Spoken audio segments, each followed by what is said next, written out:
జైరాబాద్ పట్టణం జైరాబాద్ సర్కిల్ కింద సిరాగ్పల్లి పోలీస్ స్టేషన్లో ఒక పెద్ద దొంగతనం జరిగింది. దాదాపు ఒక 2 కోట్ల విలువైన బంగారు ఆభరణాలని కోహినూర్ దాబా దగ్గర ఆగి ఉన్న బస్సులో నైట్ టైంలో కొందరు వ్యక్తులు వచ్చి బస్సులో ఉన్న బ్యాగ్ నుండి బ్యాగ్ తీసుకొని వెళ్ళడం జరిగింది. అది మనకు సీసీటీవీ ఫుటేజ్ ద్వారా తెలిసింది. సో అప్పటి నుండి దాదాపు ఒక 2.9 కేజీలు 2.9 kgs gold ornaments worth 2 crores value theft కావడం జరిగింది.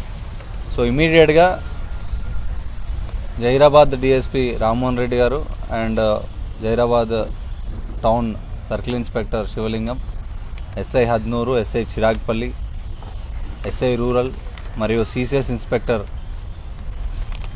మల్లేష్, ఎస్ఐ శ్రీకాంత్ మరియు పీసీలు అండ్ సిసిఎస్ స్టాఫ్ అంతా కూడా కలిసి 3 టీమ్స్గా ఏర్పడి సిడిఆర్స్, సీసీటీవీలు మరియు పాత అఫెండర్స్ అందరినీ కూడా వెరిఫై చేసుకుంటూ చేయడం జరిగింది.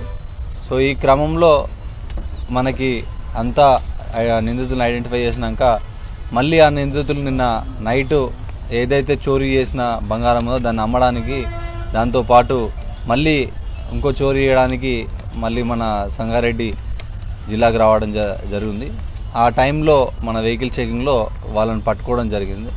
సో వాళ్ళ దగ్గర ఇంటాక్ట్ ప్రాపర్టీ ఏదైతే ఆ రోజు పోయిందో ఇంటాక్ట్ మన పోయిన ప్రాపర్టీ కంప్లీట్గా 2.9 కేజీస్ 2900 గ్రాములు దాదాపు 2,10,00,000 రూపాయలైన వాల్యూ అయిన బంగారాన్ని కూడా రికవరీ చేయడం జరిగింది.